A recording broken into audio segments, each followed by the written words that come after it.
بسم الله الرحمن الرحیم. د برق فزیک کویک کویز، هغه کویک کویزونه چې په د اولو څلورو فصلو کې راغلي دي هغه به دلته مطالعه کړو.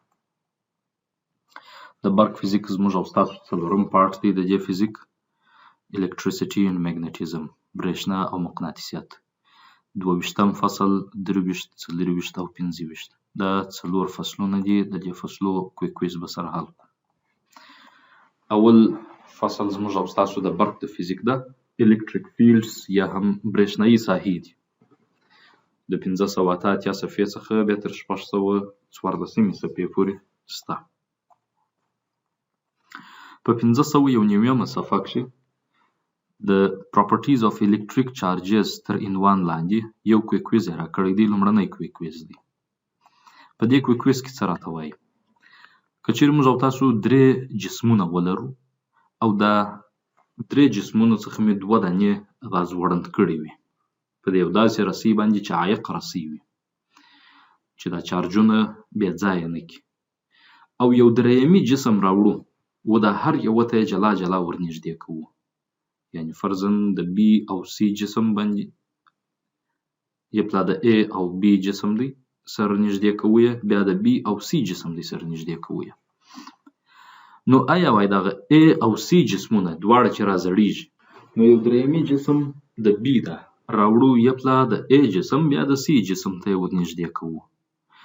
وخت چې دا درېیمي جسم د B ده چې A ته ورنږدې کړي یو بل دفع کوي، او چې C ته ورنږدې کړي هم یو بل دفع کوي، نو د دې دا معنا ده چې آیا A او B جسم عیني علامت لرونکي دي. دلته هم لیکلي دي which of the following are true، کوم یو د لاندې څخه صحیح دی. A. Objects A and C possesses charges of the same sign. د A او C جسمونه چې دواړه راځړېږي د یو تار د یو رسۍ په واسطه درلودونکي د عین علامې دي. دا خبره یې صحیح ده. B جز Object A and C possesses charge of opposite signs. دا 2 جسمونه چې پر یو رسۍ باندې راځړېږي وایي دا دواړه درلودونکي د مختلفو علامې دي یا مختلفو علامې نه دي. ولې چې د B جسم په واسطه مو یو پلا A ته ورنږدې کړي بیا مو C ته، نو خو A هم دفع سو C هم دفع سو، نو دا معنا لري چې درې سره درلودونکي د عین علامې دي. په C کې راته وایي all 3 objects possesses charges of the same sign. درې سره جسمونه درلودونکي د عین علامې دي. هم دغه C هم صحیح دی.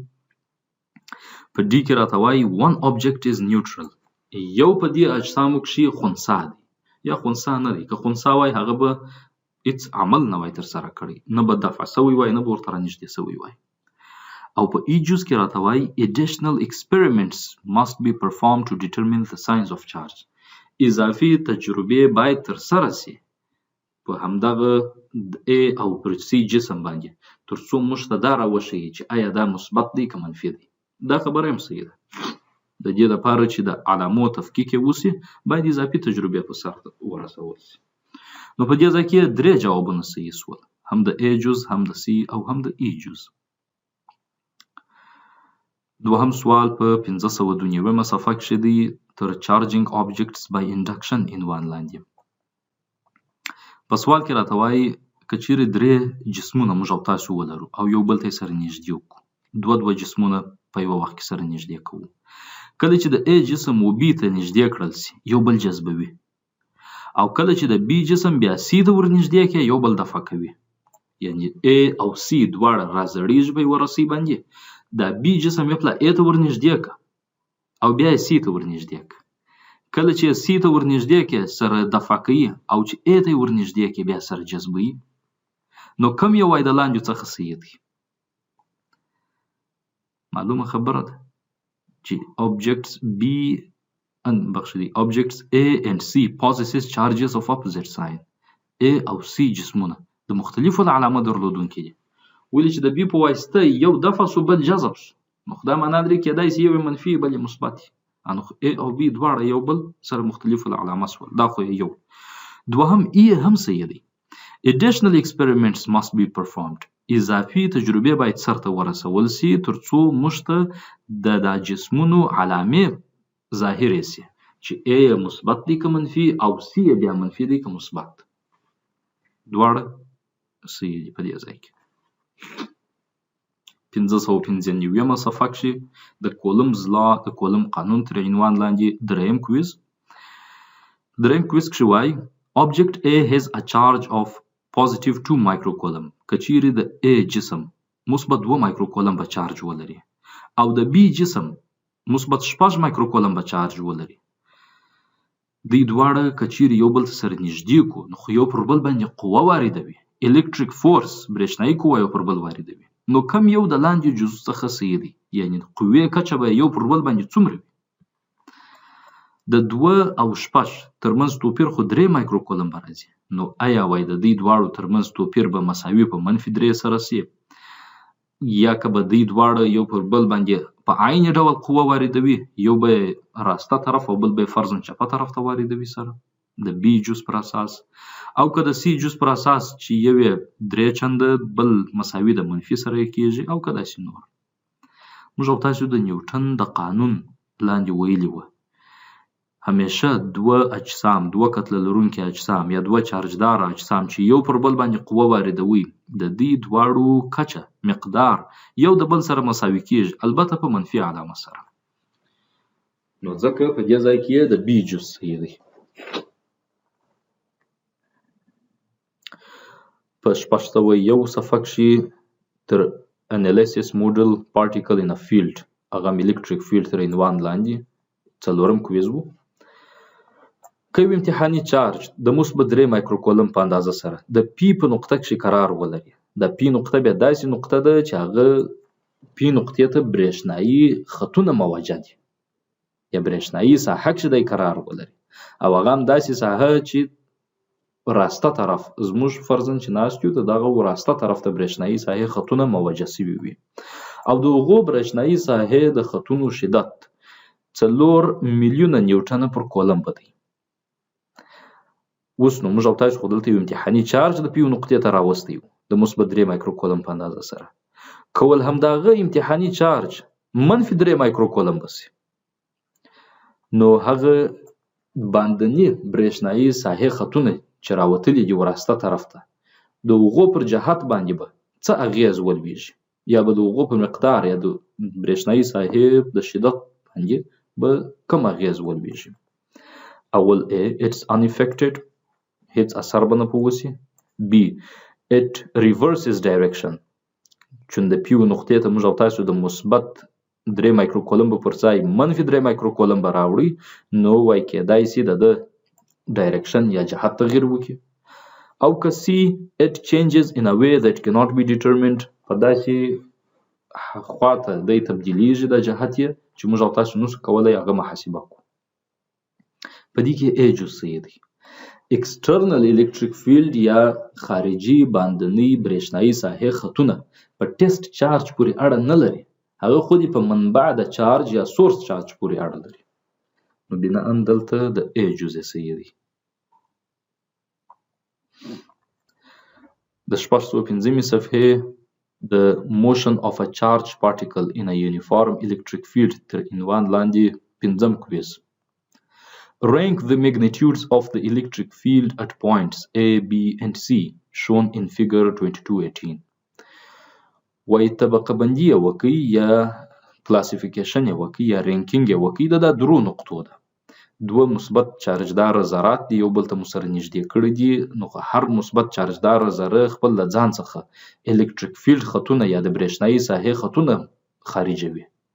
کله چې دواړه یو بل ته سره نږدې کوو، د دوی په انټرسیکټ پوینټ یا د دوی تقاطع نقطو ته چې هر څومره دوی سره نږدې کېږي، هغونې د برېښنایي ساحې خطونه کرویچر یا انحناء هغومره زیاتېږي، خو یو بل قطع کوي نه. نو د A په نقطه کښې به د برېښنایي ساحې شدت څومره وي، د B په نقطه کښې به برېښنایي ساحې شدت څومره وي، او د C په نقطه کښې به څومره وي. کم یو به زیات وي، هر یو چې زیات وي هغه اول نوشته که، چې کم وي هغه بیا بعد کې نوشته که. چون دلته معلومه خبره ده چې هر څومره سورس چارج یا منبع د چارج ته نږدې کېږي، برېښنایي ساحه هغومره په شدت کښې راځي. ولې چې الکتریک فیلډ مساوي کېږي په ثابت کولم ضرب منبع د چارج تقسیم پر فاصله مربع. فاصله خو چون په مخرج کې ده او مربع ده، معنی چې هر څومره کمیږي هغومره برېښنایي ساحې شدت اضافه کېږي. نو خو دلته د A په نقطه کښې برېښنایي ساحې شدت زیات دی په پرتله د B، او د B په نقطه کښې بیا زیات دی په پرتله د C. C یو نوع دلته نیوټرل ده، یعنی په اصطلاح هغه نقطه ده چې د دوی دواړو هغه په اصطلاح منځ راځي، په دغه منځ کښې هیڅ نوع الکتریک فیلډ ساحه نشته. نو لیکو اول A وروسته B وروسته په C نقطه کښې. رابسو د 23م فصل کویک ویز ته. د 23م فصل د 615 صفحې څخه تر 615 صفحې پورې دی.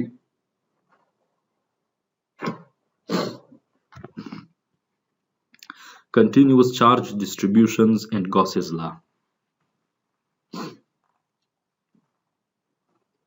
په 622 صفحه کښې د Gauss's law تر عنوان لاندې لومړنی کویز. په دې کویز کښې څه راته وایي؟ مکمل به یې سره ترجمه کړو.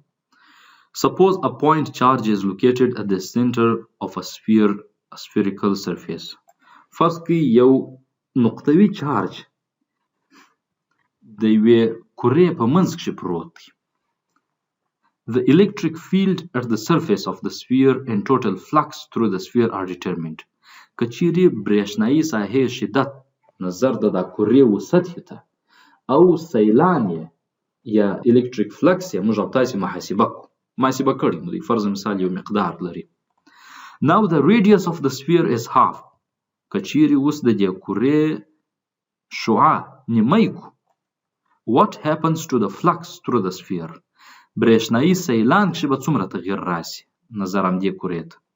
And the magnitude of electric field at the surface of the sphere. او د برېښنایي ساحې شدت به نظر د هغه کرې و سطحې ته څومره سي، یعنې څومره تغیر به پکښې راغلی. معلومه خبره ده چې برېښنایي ساحه غیر مستقیمه اړیکه د فاصلې سره لري، چې هر څومره فاصله راکمیږي، یعنې چې هر څومره موږ او تاسو منبع د چارج ته نږدې کیږو، هغومره الکتریک فیلډ یا برېښنایي ساحه په شدت کښې راځي، او هر څومره چې ځینې لرې کېږي برېښنایي ساحه هغومره کمزوره کېږي. لیکن برعکس الکتریک فلکس یا برېښنایي سیلان چې دی هغه په فاصلې پورې اړه نه لري. د برېښنایي سیلان یوازې او یوازې سروکار د دې سره دی چې څه رقم تر یو ځای دی عبور وکړي، تر یو ځای څنګه دی کراس کړي، یو سطحه څخه څنګه دی د باندې ووځي. نو دا معنا لري چې په سیلان کښې تغیر نه راځي، لیکن الکتریک فیلډ یې په دې ځای کښې کمیږي. یعنې دلته موږ او تاسو الکتریک فلکس چې په ثبوت رسولی وو چې مستقیمه اړیکه یوازې د چارج د مقدار سره لري، تقسیم پر اپسیلون صفر باندې. نو دلته هم د ای جزء دی. The flux remains the same. برېښنایي سیلان په عین اندازه پاتېږي، چون د هغه تړاو یوازې د چارج د منبع سره دی، بل شي سره نه. And the field increases. او برېښنایي ساحې شدت چې دی هغه اضافه کېږي. هغه ولې اضافه کېږي؟ ځکه چې ساحه کمیږي. نو د ای جزء صحیح دی. 625 صفحې ته به راسو. په هغه کښې د applications of Gauss's law to various charge distributions تر عنوان لاندې دوهم کویز کښې راته وایي If the net flux through a Gaussian surface is zero. که مجموعي سیلان تر یوې ګاوس سطحې چې عبور کوي ځینې تېرېږي صفر وي. The following four statements could be true. لاندې څلور جملې دي چې هغه کېدای شي صحیح وي. Which of the statements must be true. کوم یو د لاندې څخه باید صحیح وي. یعنې دا څلور جملې راکړي دي، دا څلور سره کېدای شي صدق وکړي.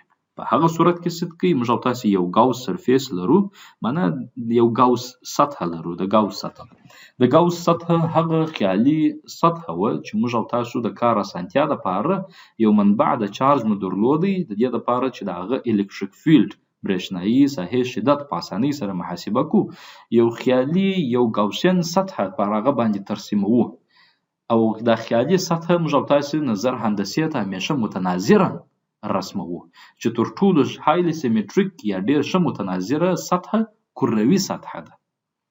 نو اوس وایي که چیرې موږ او تاسې داسې یو کروي سطحه ولرو پر یو چارج باندې مو ترسیم کړی ده او برېښنایي ساحې سیلان مجموعي سیلان نظر دا د کرې سطحې ته 0 وي نو کم یو د دې لاندې جملو څخه باید صحیح وي دا 4 سره کېدای شي صحیح وي ولې هغه باید چې صحیح وي هغه په نښه کوي هغه عبارت د بي او ډي څخه دی داسې بي او ډي څه راته وایي بي وایي که چیرې د یو ګاوسین سرفیس د یو ګاوس د سطحې برېښنایي سیلان 0 و د دې معنا دا ده چې د نت چارج انساید د سرفیس از 0 مجموعي چارج په دا سطحه کښې دننه 0 دی بالکل که چیرې موږ او تاسو 2 3 4 چارجونه ولرو او هغه چارجونه ټول یو بل سره خنثی کړي یعنی هم د مثبت 3 مایکرو کولم به وراچولي هم د منفي 3 مایکرو کولم به وراچولي اخو مثبت 3 مایکرو کولم منفي 3 مایکرو کولم به یو د بل سره ډایپول جوړ کړي ډایپول چې جوړ کړي ګاوسن سرفیس چې تار څنګه په ترسیم کې